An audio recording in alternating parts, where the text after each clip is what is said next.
dengan PMK atau Peraturan Menteri Keuangan Nomor 28 ini diberikan fasilitas bahwa atas PPN yang terutang tidak dipungut, atas PPN yang terutang ditanggung pemerintah, atau atas PPN yang terutang tidak dikenakan. Demikian juga untuk pajak penghasilan, ada beberapa jenis barang, jenis jasa yang atas penjualannya, atas pembayarannya wajib dipotong PPh pasal 21, kalau yang menyerahkan jasa itu orang pribadi, wajib dipotong pasal 22 apabila badan, contoh kata BNPB tadi, membeli barang, ataupun dipotong PPh pasal 23 apabila BNPB ataupun rumah sakit yang ditunjuk sebagai rumah sakit rujukan membayar atas perolehan jasa, sewa misalnya, jasa konstruksi misalnya. Nah, dengan PMK ini atas beberapa jenis pajak tadi tidak dikenakan pemotongan pajak penghasilan.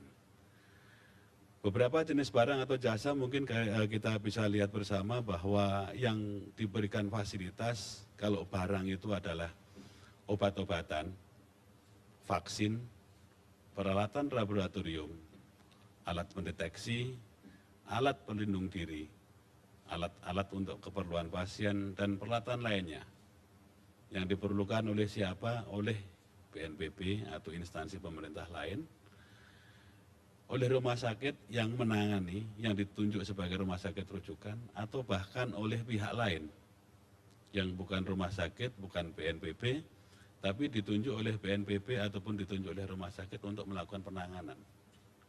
Jadi harapan besarnya adalah bahwa tersedia barang-barang yang sangat diperlukan untuk menangani, mempercepat penanganan pemulihan wabah coronavirus 19 ini.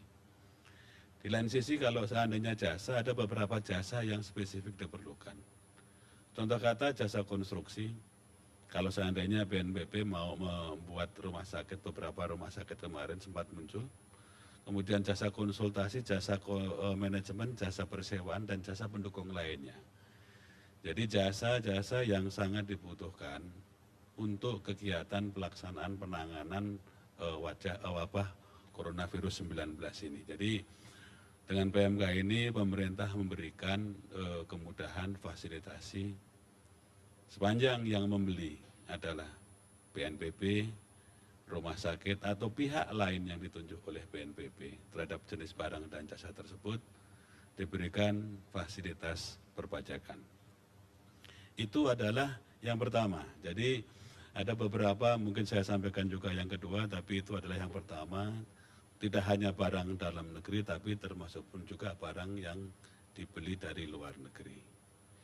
Kemudian yang kedua, ini terkait juga dengan kepabeanan sebetulnya. Ada PMK Peraturan Menteri Keuangan Nomor 34 Tahun 2020 terkait barang-barang yang diimpor yang digunakan untuk keperluan penanganan COVID-19 ini diberikan fasilitas kepabeanan, bea masuknya dibebaskan. Apabila bea masuk dibebaskan, pajak yang terutang. Jadi pada waktu setiap kegiatan impor itu ada pajak dalam rangka impor yang terutang. Di antaranya adalah PPN dan PPh pasal 22 impor yang wajib dibayar pada setiap kali importasi. Dengan PMK ini diberikan pembebasan bea masuk, begitupun juga dengan PDRI-nya. Diberikan PDRI tidak dipungut dan dibebaskan dari pemungutan PPh pasal 22 impor. Barangnya apa saja, Bapak dan Ibu sekalian, di sini terlihat bahwa barangnya mulai dari hand sanitizer, test kit, ataupun reagen laboratorium, transfer media untuk virus, obat vitamin, peralatan medis, dan alat pelindung diri, APD.